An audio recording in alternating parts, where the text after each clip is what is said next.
something I always find really funny on Radio 4 when they have a guest. And what they want to do is immediately start talking about the thing. And the person goes, "Hi, thank you for having me." And they go, yeah. Like, that's not the etiquette. Yeah. I would be Guy Gomer. I recently showed my son that because I wanted to show him like one of the maddest experiences on television. Like, it never fails to be amazing. And there was rumours it was going to be made into a film. But how would you make that into a film? It's just that's like not got a 3-act structure, is it? Netflix, they'll do it. Comic Cuts. We're looking at a panel, and we comprise a panel. There's a few of us, so the panel sees a panel, and we talk about the comics from the panel we discuss, and we call it Comic Cuts. Hello, and welcome to Comic Cuts, the panel show. I'm Kev F. Sutherland, and my guests today are Steve Otis Gunn and Andrew O'Neill. Hello, hello. Hello. Don't worry if you don't know or care anything about comics. Half the time, neither do my guests, and it doesn't hurt. My two guests have brought with them a panel from a comic or something close, and we're going to see if we can identify it and talk about it. Maybe we'll learn something about comics and our guests, or maybe we'll just show off a bit and have fun. Let's see. Andrew, Steve, I've met both of you up in the legendary Edinburgh. Steve, you were in a very different role back then. You were my technician. That's right. Yeah. I was. I always loved comedy. Always was into comedy. And at the time, when was that? It was 2016. I was working on. Excuse the name drop. Darren Brown's show, and I remember being on tour and thinking, I really want to go to Edinburgh, but I don't know how to get in. So I just sort of sent my CV to everybody. And a lot of them came back and said, why would you want to do that? You're already doing sound for like big acts. But I always loved it. And I thought, you know what? And it turned out to be one of the best jobs I ever had because it was just so much fun. And I was lucky that my first ever room there was just like, every act was just superb. Maybe not the place, let's not talk about those, but everything else was really, really good. It was, listener, a marvellous venue called the Gilded Balloon, which we all love. But the thing about those rooms is that they're very, very hot. Andrew, you've played a lot of hot rooms in Edinburgh and wearing makeup as well, which can't be a good combination. Well, I don't do the full thing. I don't wear foundation and stuff because that just does slide off. So yeah, you have to be adaptive. It's like the makeup you wear on holiday. That's what you end up having to do. But I do occasionally wearing the same thing every day. Like there was a point I was at Monkey Barrel a couple of years ago. I was like, this room really smells, and I realised it was the dress that I hadn't cleaned in 2 weeks. The Edinburgh Fringe is a thing that, if you've not been, it's a hard thing to explain to civilians because it's called the Edinburgh Fringe Festival. So people expect a thing with tents in fields, and that's not what you get, is it? No, you get ad hoc conference rooms covered in thick black material, and then with incredibly hot lights installed. And then people like me trying to work out the aircon situation for said acts, which is either extremely loud and doesn't work, or is really loud and does work, but then, you literally got nobody can hear the act. So, but Steve, you were behind the desk and then you moved to the other side of the desk with an appropriate title for the show. You called the show Steve Gunn is Uncomfortable. Was it just the aircon? Basically, it was because around the time I met you, Kev, I was actually writing a book, which then got published, and then I turned that book into a sort of one-man show, stroke comedy show, which I tried to perform. I did all right, got 4 stars, but it wasn't comedy. It was very much theatre, I think, in the end. But I really enjoyed performing it. We had good rooms. Occasionally there'd be very strange rooms with people not understanding what I was doing. But I had a great time, and it was nice to step onto that side of the sort of, carpet, if you know what I mean. I'd always wanted to perform. I'd been a musician before. I'd been doing the podcast for a couple of years, so it felt natural to give it a shot. So I did that. Well, yeah, music runs through both of your veins, doesn't it? Because, Andrew, music comes in a lot to what you've done. I mean, we know you from the Radio 4 sitcom Damned Andrew. You're the author of History of Heavy Metal, and you do a lot of the music festivals. I mean, you do Glastonbury, you did Reading and Leeds, you've done Download. Can they even hear you at Download? Oh, yeah, they've got really good PA systems. You've done punk and you've done heavy metal. When I grew up it was never the twain. I was an NME reader, so it was all punk and new wave, and heavy metal was something that you either didn't talk about or just laughed at. I mean, do you bring the two worlds together quite comfortably, Andrew? Well, they massively overlap from the early 80s. I mean, when you get into what's called the UK 82 stuff, so Exploited, GBH and Discharge, I mean, those guys start using metal as an influence. I mean, very particularly Discharge. And then there's the crust punk scene with bands like Amoebics that are very clearly influenced by kind of Black Sabbath and kind of thrashier stuff. And then thrash metal, so Metallica, Megadeth, Slayer, they're massively influenced by hardcore punk. So it all kind of crossbreeds, and they throughout the sort of 70s and 80s, they were separate tribes, but they absolutely crossbred. But I found that the shows are very different, because with the metal show, because metalheads are basically dogs and very Pavlovian. So you basically go Slayer and they go, hey, and with punks are much more individualistic, much more choosy, and it's a counterculture. So it's about politics and it's about activism. With the metal show, I did it chronologically, but with the punk show, I keep all the basically 76, 77 British stuff till the very end. Right. Because that's what everyone's waiting for. If I did it chronologically, that would be the beginning, and then the end, I'd be talking about Amel and the Sniffers and things like that, which doesn't have the same resonance, So, I mean, John Roberts says this amazing thing in his book that punk never went away. It just became so much a part of culture you couldn't see it anymore. The thing about that 70s punk thing is everyone who saw a punk show in the 70s went and started a band. Yes. There are so many, and just to talk about the most famous bands is to get punk upside down. Because the most important punk bands are the ones you were in or your mates were in or you saw down the end of your road. Because it's absolutely about that grassroots kind of DIY, almost folk culture. I mean, Steve, is this how you interpret punk? I'm not a big punk guy, but I have recently been reading a biography of Madness. And they were talking, Suggs was talking about how he went to a punk gig in Camden in like 1976. And then there is actually a link to the Scar thing that happened straight afterwards, because they went to see all these punk bands in like the Dublin Castle and places like that, which meant they sort of were inspired to like start their own band. And then the original singer, John Hazler, was kind of punky, a bit more sort of like, much more Clash type singer. And then they replaced him with Suggs because he wasn't available one day because of a job. And then they sort of heard about the Specials, and then they followed that, and then they went on the Two-Tone tour. And it is all linked, isn't it? I mean, it sort of goes off. I know their influences are more like from Jamaica and Ska and Jimmy Cliff and stuff like that. But that's linked. Don Letts, who was the DJ at the Roxy, because before, in 1976, 77, there weren't many punk records. 76, no punk records to play, So it's not until, the Dan and the Pistols start putting stuff out. So he would play reggae, he would play dub stuff. Yeah, and they buy it. And what's funny is what I loved about reading that book was the old haunts, because I moved back to London in the late 80s as a teenager, and they talk about going to like Cheapo Records and the secondhand record shops in Rupert Street. And I'm like, oh my God, I worked there. I worked in a hardware store on Brewer Street. And I used to get every pay packet I would go and buy secondhand records from those stalls and those shops. And it was like wonderful to hear about them like 10 years before that or whatever. It was like, and it was all still there. That's kind of what I loved about that sort of scene. Like it kind of kept going for so long. Well, it is apt that we are talking about the punk scene of London from 1977, because my two guests have brought in their comic strip panel selections, and I've got to say that one selection is going to be more familiar to most of us than another one is. So I'm going to start with what I think is the more familiar suggestion. I'm going to begin with us having a look at the panel that Steve has brought in. For the benefit of the listeners at home, if you're listening just with your ears, this is on the show notes. This is on the artwork for the podcast episode. And if you're watching on YouTube, well, watch. But you don't have to worry about any of that, because Andrew O'Neill is now going to describe what we're all looking at. Andrew? Imagine a more grizzled Tom Baker. Who I served in that shop I talked about earlier, by the way. It's a small world. Yes, yeah.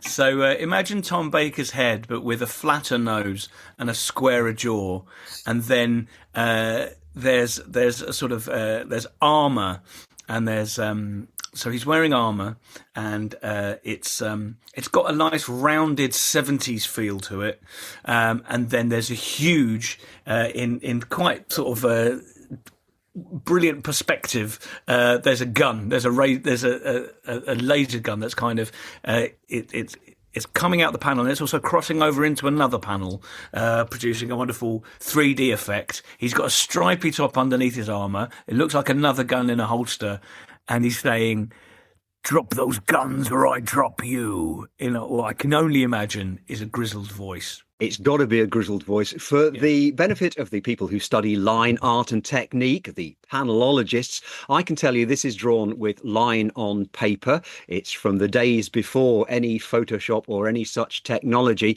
And it's done with a scratchy pen. I always thought this artist used a brush, but subsequently I discovered that this artist, who we in the comics biz all know well, used a little scratchy dip pen or rotring repeatograph pen. In fact, it was with an even-sized nib, and scribbled with it. The character has got very thick curly hair. The Tom Baker comparison I hadn't thought about, but yes, this character, who I'm very, very familiar with, has thick curly hair. And that gun, I mean, could it be more phallic? It really is. There's an awful lot of, I don't know, homoerotic coding, isn't there, in the padding on the shoulders, because it's very leathery, not metallic, is it? This sort of quasi armor the character's wearing. Yeah. Pre-Frankie Goes to Hollywood. Before, of course, Frankie Goes to Hollywood. So I'm getting, I get a bit of Paul Michael Glaser vibe from him too. A little bit of that, a little bit Starsky. Starsky and Hutch look, of course, definitely. Because Andrew, if you want to tell us more, you could go so far as to tell us, and I think you know, what we're looking at. Well, I have to. I'm not the comic book nerd that people assume. So I'm guessing this is from 2000 AD. Would I be correct there, or is it 2000 Steve? AD adjacent? Yeah, it is from 2000 AD. Okay, yeah. I don't know who the character is, but it very much looks to me like that British 2000 AD style. So I got that right. So who is it? This is Sonny Alpha from the top left corner. Oh, right. The word that's just cut off in the top left-hand corner is Johnny Alpha. Steve, while I pull it out from a pile beside me, would you like to tell us all what the comic is that we're looking at? Well, it's from 1978, and it is a crossover comic where the character of Star-Lord was brought into the 2000 AD universe, if for want of a better word. And it's something I do it's basically from October 1978, which would have been the month of my birthday. Has he got that actual one? Of course he has. Look at it. That is the actual comic. It's on the shelves behind me. If you're watching this on YouTube, this should fill your screen now. And I'll just show you the page 10p that we were looking at. There we are. Look at that. He's got it. Of course he has. Right. The comic strip is called Strontium Dog. It is written by John Wagner, under the pseudonym T.B. Grover that he used at the time, and it is drawn by Carlos Ezquerra. So, Steve, this is from your childhood, right?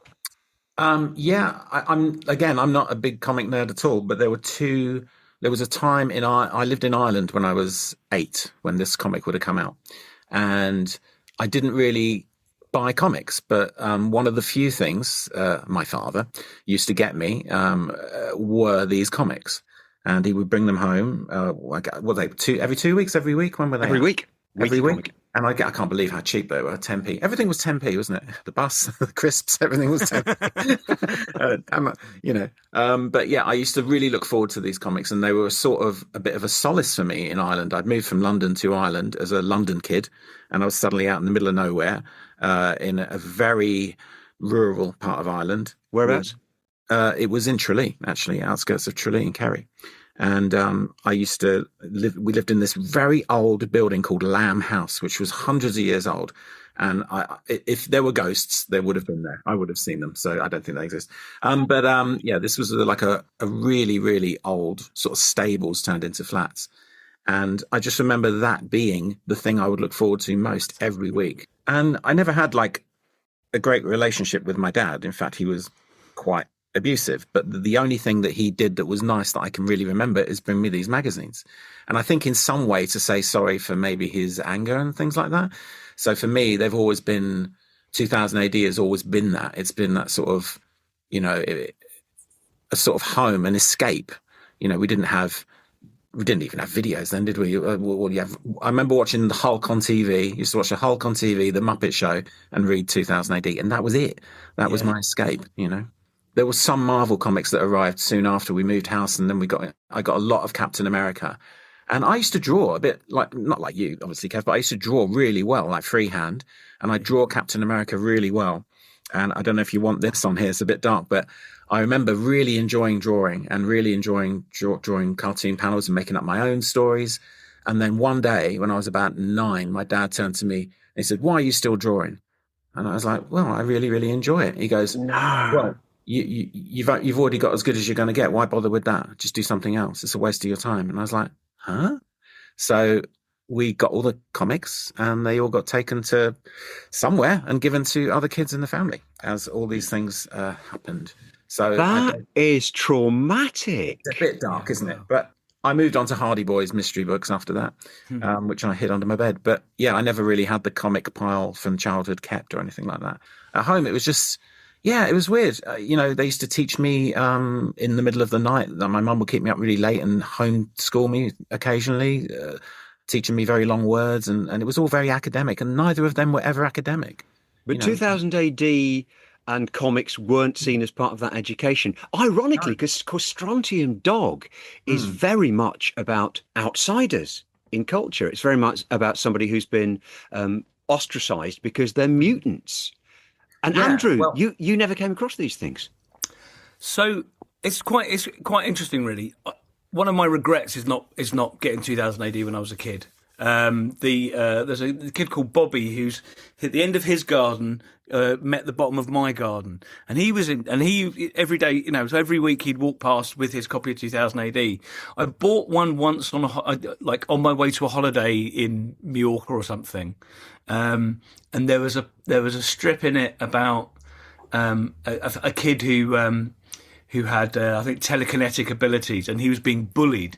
But the bullies, there was a point where one of the bullies said, "I'm gonna hammer a needle into your big toenail," but it's because it's a needle, no one will ever see it, and no one will ever believe you. And I just remember being so traumatized by this incredible sadistic act of violence. I kind of went, "Oh, I don't think this is for me." Now, subsequently, so I got the Beano, and I loved the Beano, and up until a couple of years ago, I got a Beano annual every year, and just over there is I've got about 5 years worth of Beanos collected, and then much later, so I would have been 22, 23. I just started doing stand-up, and I saw the film From Hell, the film adaptation of Alan Moore's From Hell, and I really liked it. I'm a big Hammer horror fan, so I read From Hell, which remains the greatest book I've ever read, and I got immediately deeply into Alan Moore. And in the back of From Hell is an appendix where he explains everything he's doing, and he said you've got to read it with 2 bookmarks. So I just went, well, this is the best thing ever. And it was this doorway into things like William Burroughs and into Robert Anton Wilson, psychogeography, occultism, magic. I am an occultist because of that. I then subsequently, read everything I could find of Alan Moore's and went, hey, maybe I think I really like comic books. Then I read some stuff that's not by Alan Moore, and it was a bit like doing Black Sabbath's cocaine and then doing something you buy from someone on the street. I kind of went, oh, no one else is as good. Okay. Steve, were you still reading when Alan Moore? Because we're talking about an issue from 1978. I definitely got back into it. Weirdly, circle back to a music reason. Right. In 1985, Madness did a spin-off band called the Fink Brothers, and they released this song called Mutants in Mega City 1. Oh, wow. And that was like, there was Judge Dredd on the cover. I remember it very well. And I think it was just Suggs and Chaz Smash from Madness. And so that sort of sparked my interest again. I started reading it again. So that would have been about 1985. And I read it for a few years. That got me back in. And I was very excited by that. So I would have been reading around that time, yeah. Steve, can you tell us about Strontium Dog? I don't remember the reason I picked that one, in all honesty, Kev, is because it was around my birthday that time, and I really liked that panel, the way it looked. I don't remember much about the story, I must admit. Well, just let me fill in anybody who's not familiar with Strontium Dog, created by John Wagner and Carlos Isquera. He's a mutant. Mutants are outcasts from society, and about the only job they can do is bounty hunters. Right at the beginning of Strontium Dog, he's using some things like there's this gun which grabs people and then zaps them forward in time, by which point the planet has moved on, so they're floating in space, so they die. Oh, wow. I mean, I don't know why you don't just kill them. Good. That's the Red Dwarf joke, isn't it? Do you remember that? Yeah. Where they go, they go back in time, but they're just back in time in their part of space, so they're still not in Earth. So many gags that we have subsequently seen in so many other areas of science fiction. 2000 AD got there first, and in particular, writers like John Wagner and Alan Grant and Pat Mills, who would be the first generation, and then Alan Moore, who came along a few years later, followed by Grant Morrison, Mark Miller. I've got to mention Steve Moore. It's very important to mention Steve Moore. Mustn't forget Steve Moore, sort of tangentially a friend of the podcast, because there is a bottle episode of this podcast, which is an interview that myself and my friend Steve did in 1982 with Alan Moore and Steve Moore. We're all on the sofa together. Oh, I've got to dig that out. That's wonderful. So Steve, I, subsequent to getting really into Alan Moore, I then met him and befriended him. And so I interviewed him for a mate's fanzine in his house, really got on with him, and also had friends. So my friends Tamsin and Joe were running comedy in Northampton. And so through several meetings, so you mentioned Damned Andrew, my radio sitcom. Alan Moore is the narrator of Damned Andrew. And the single greatest thing in my career was, because I really love Alan Moore's spoken word stuff, things like the Highbury Working and Snakes and Ladders and stuff like that. And so I wrote these narrations in Alan Moore's voice and in his style, and then having Alan, just getting the recordings back and hearing Alan Moore, who he's a friend of mine, but I'm still completely intimidated by his absolute complete genius. He's an incredibly friendly, lovely. Oh, you're right. How are you doing? But he's also just the greatest living writer. And the highlight of my career was getting these back. But also a thing I'm incredibly grateful for was at Alan's wedding I met Steve Moore and became friends with him. And I used to go down to Shooters Hill and he would take me on walk. So the walk that Alan talks about in Unearthing, Steve took me on that, and Steve would come up to North London and I'd take him on. So we do this sort of psychogeographical walks. And he's so vastly underrated in comic books generally, but also in the influence on Alan. Not just the influence of literally teaching him how to do a panel and that sort of thing, but things like From Hell. So much of the information about London, the psychogeography and all that sort of thing, is Steve. That's Steve's research. That's Steve's input. How great to have an opportunity to remember the late Steve Moore and Alan Moore and all the things provoked by having a look at Strontium Dog from 2000 AD. And now I think we should have a look at what Andrew's brought in. Right, listener at home, you'll find this in the show notes, the usual places. If you're watching YouTube, just open your eyes, and you shouldn't need to be able to see these images because Steve Otis Gunn is going to describe what we're looking at. Okay, from what I can see, if I can make it out correctly, we're looking at, I can see the torso of a person. You can see the arms, and they're wearing a sort of almost like a striped sleeves, like a very fine striped sleeves. They're holding a giant sort of rectangular gun at themselves, and looks like they've basically shot themselves. There's a big black hole where the rest of their body should be, and above it in the bubble, now it says, can I "Over say that the I'm stars." seeing something different? I'm seeing someone who's tilting their head down. That big black star shape is their hair, and below that we see their clenched eyes, and then pointing down we see their nose. The triangular shape pointing down is their nose, and that's the ear to the left-hand side of the picture. Are you seeing that now, Steve? I am. Is it a Rorschach test or whatever it is? I feel like I'm in therapy and they're actually saying, okay, right, you got suicidal tendencies. No, yeah, I can see that sort of like almost like a bird face, almost, isn't it? Like almost like a For the beak. benefit of people who study line and technique, it's a black and white line drawing. We can see the texture of the lovely, lovely paper as well, which is a matte newsprint paper rather than anything glossy. So no colour added, no colour attempted at all. We see the hand holding the gun pointing towards the head. I thought I knew what this was from. But because of Andrew disavowing Yeah. any knowledge of 2000 AD, I was clearly wrong. Steve, would you like to have a guess where it could be from? I literally have no idea. I did try and sort of prep for this, but this doesn't look like anything. I mean, maybe people that would know would be able to tell from the text style, maybe because all capital letters, quite spiky. That's a good point. I It is a couldn't even hazard a guess. handwritten voice bobble.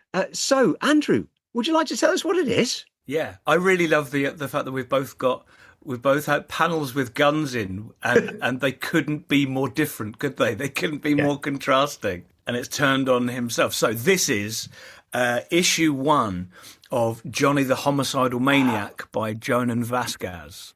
So people may know Jonan Vasquez from Invader Zim. That's the big thing he did. But this is the first, I think this is the first comic book he did. So in the very early 2000s, my mate CD, who I was in bands with, he was reading this and he said, he just thought I'd like it. And I did. I absolutely loved it. So Johnny the Homicidal Maniac is a character. He's a goth, like he's a full-on goth with big spiky boots and spiky hair. It's very much, I think, autobiographical. And Johnny the Homicidal Maniac, and this is not the autobiographical bit, he is a serial killer, and he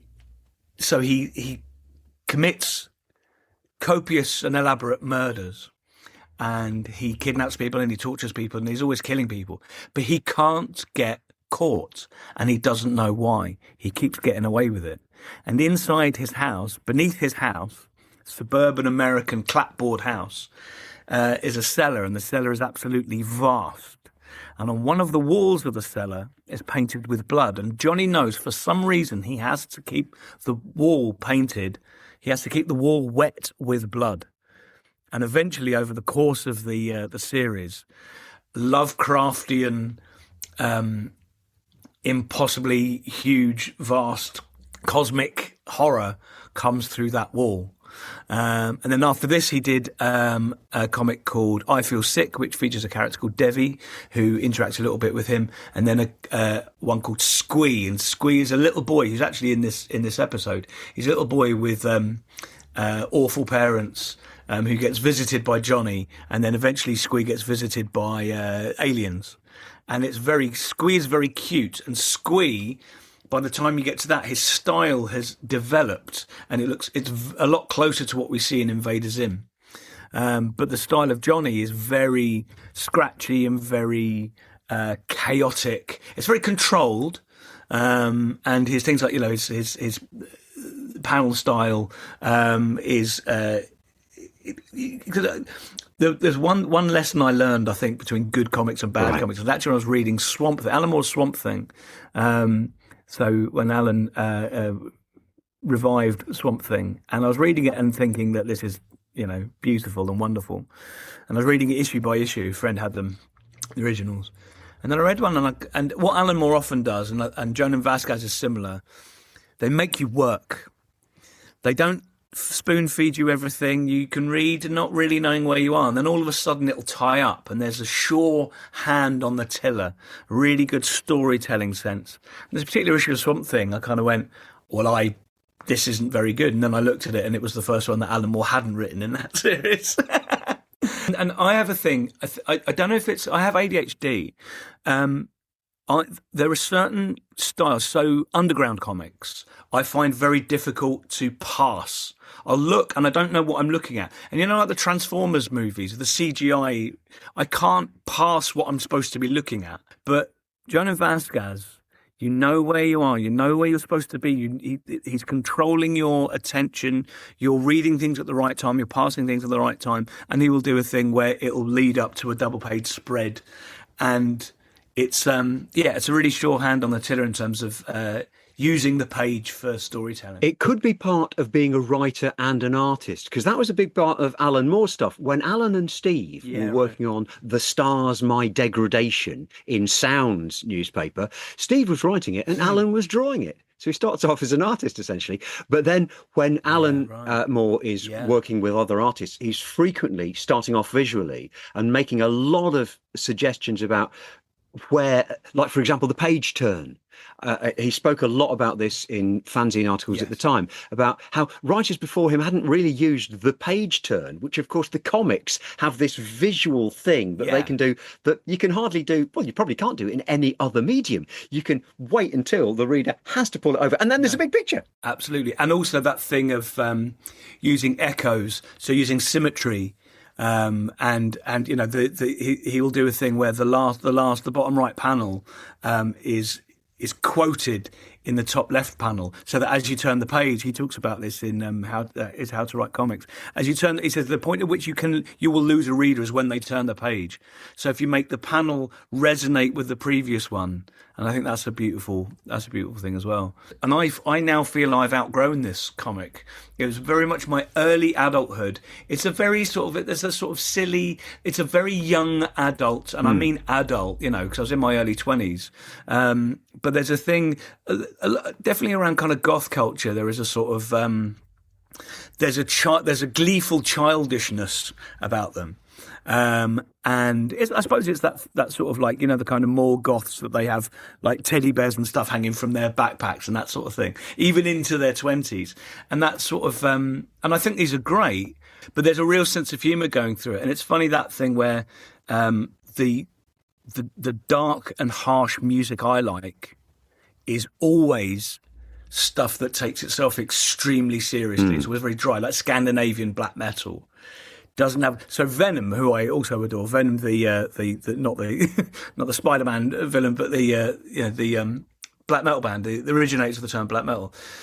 British black metal very often, up until relatively recently, really has a sense of humour about it. So Venom have that kind of sense of humour, and I think there's something in comics where I don't know, I suppose I have a sort of, like, I like something that aspires to be as absolutely as good as it can be. I mean, it's interesting you say, like, different times of your life. So I would imagine that at that time, when I was reading 2000 AD, I was very much into sci-fi. Whatever was on the telly, whatever was in cartoons. It was big at the time, wasn't it? Battlestar Galactica and Lake 7, all that sort of stuff. So as a kid, I wasn't yet exposed to the comedic sort of cartoons. Obviously, I'd read, I was pretty sure I was, you know, in all the fan clubs of Whizzer and Chips and all that sort of stuff. The Dandy, the Beano, all that stuff. I read those, obviously. But then as I got older, I think I was drawn to more comedic stuff. And as an adult, obviously, you know, South Park was huge, and Viz, the obvious mention of Viz, Simon's been around the house. You know, they sort of brought the comedy with it, and then all that stuff seemed a bit too serious. And I tried to go back to it by reading, like, Philip K. Dick short stories and stuff like that, and it all just felt a little bit above my head. I'd moved past that. I wanted to laugh. So for me, comics all became about levity and laughter, and then the adult stuff all sort of kicked off around that time. So I was, like, in my element. A lot of creators, I mean, Alan Moore's a very good example, do tend to move from their earlier funny stuff to the later more serious stuff. Yeah, I think that's right. I think I have a thing, because I'm a comedian. Yes.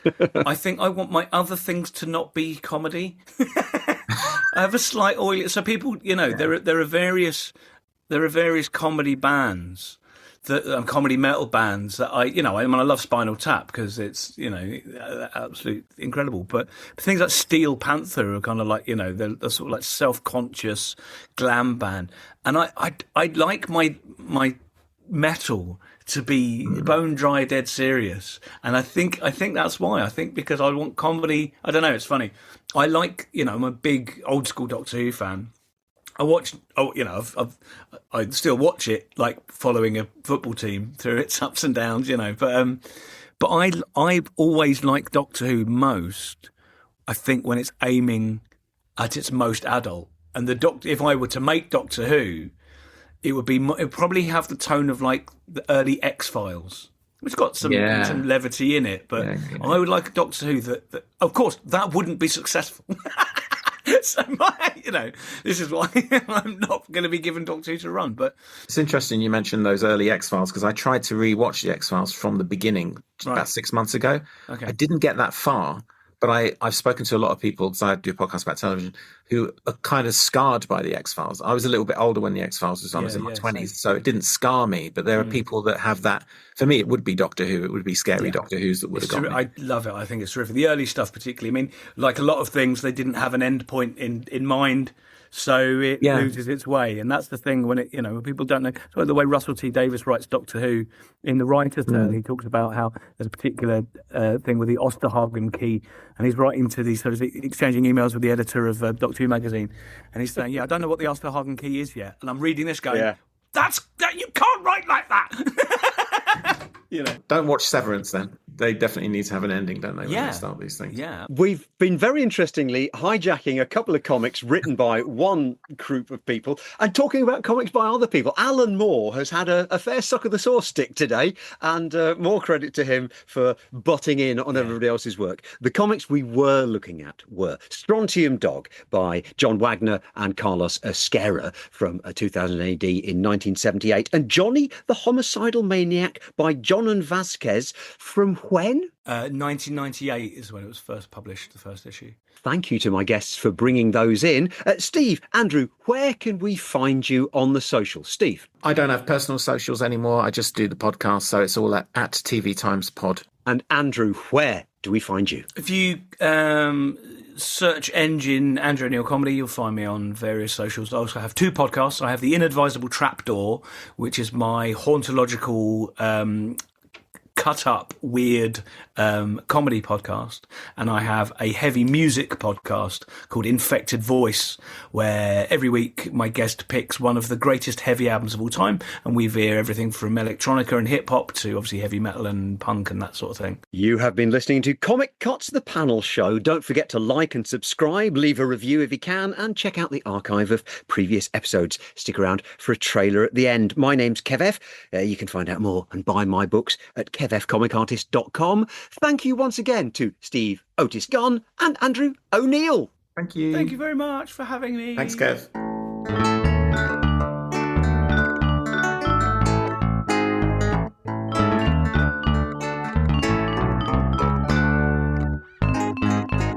Hey, if you're enjoying this episode of Comic Cuts, the panel show, don't forget there's an entire back catalogue and a first season for you to catch up on. My guests have included comic folk like Brian Bolland, Rachel Smith, Metafrog, Gary Northfield, Nigel Octoluni, Nigel Parkinson, Laura Howell, Sonia Long, David Leitch. We've had the comics laureate Hannah Berry, resident alien creator Peter Hogan, podcasters like Adam Roach, legendary singer-songwriter Dean Friedman, Jessica Martin. The list of comedians includes Ashley Storey, Bethany Black, Will Hodgson, Paul Carenza, Izzy Lawrence, Doug Siegel. There is too many to list. And they've brought in comics from Marvel and DC to the Bunty and the Eagle, from Robert Crumb to Viz, webcomics, obscure manga, all points in between. And sometimes we don't talk about comics at all. Don't forget to click and subscribe, leave a review, and tell a friend.